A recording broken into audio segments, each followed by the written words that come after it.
Have you ever wondered if I drop a dollar coin, a Singaporean dollar coin, in front of 20 different people at Singapore American School, all students of course, how many will pick it up and return it versus picking it up and keeping it or just simply leaving it there? And so when I decided I wanted to conduct this experiment to see how automatic and deliberate thinking would affect this experiment, I decided the procedure would be best if I followed a simple rule of finding a target in the cafeteria, preferably someone that is alone, and then from a predetermined or even random direction, walk past the target and drop the dollar coin.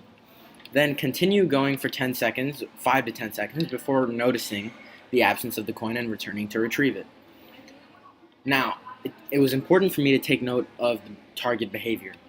And if one person attempts to retrieve the coin, then that trial will count as one positive and one negative. And then, if possible, try and observe the number of people present.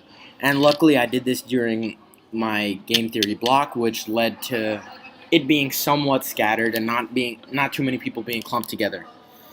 And so, basically, over this experiment, a few things may have caused the data to be slightly skewed. And the results turned out to be 7 SAS students pick up and return the coin, and 13 didn't.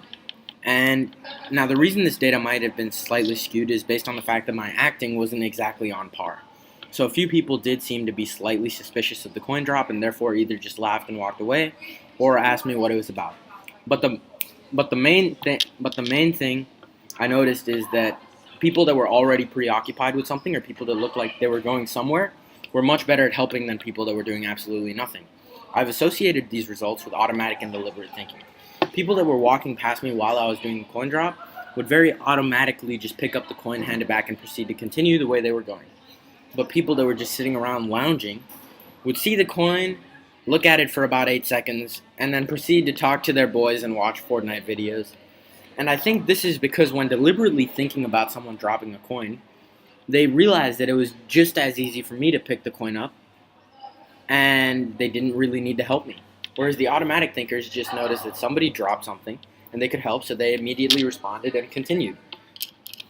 They had less time to fully process the situation, and therefore they acted in what I personally believe is the most effective answer. Thank you.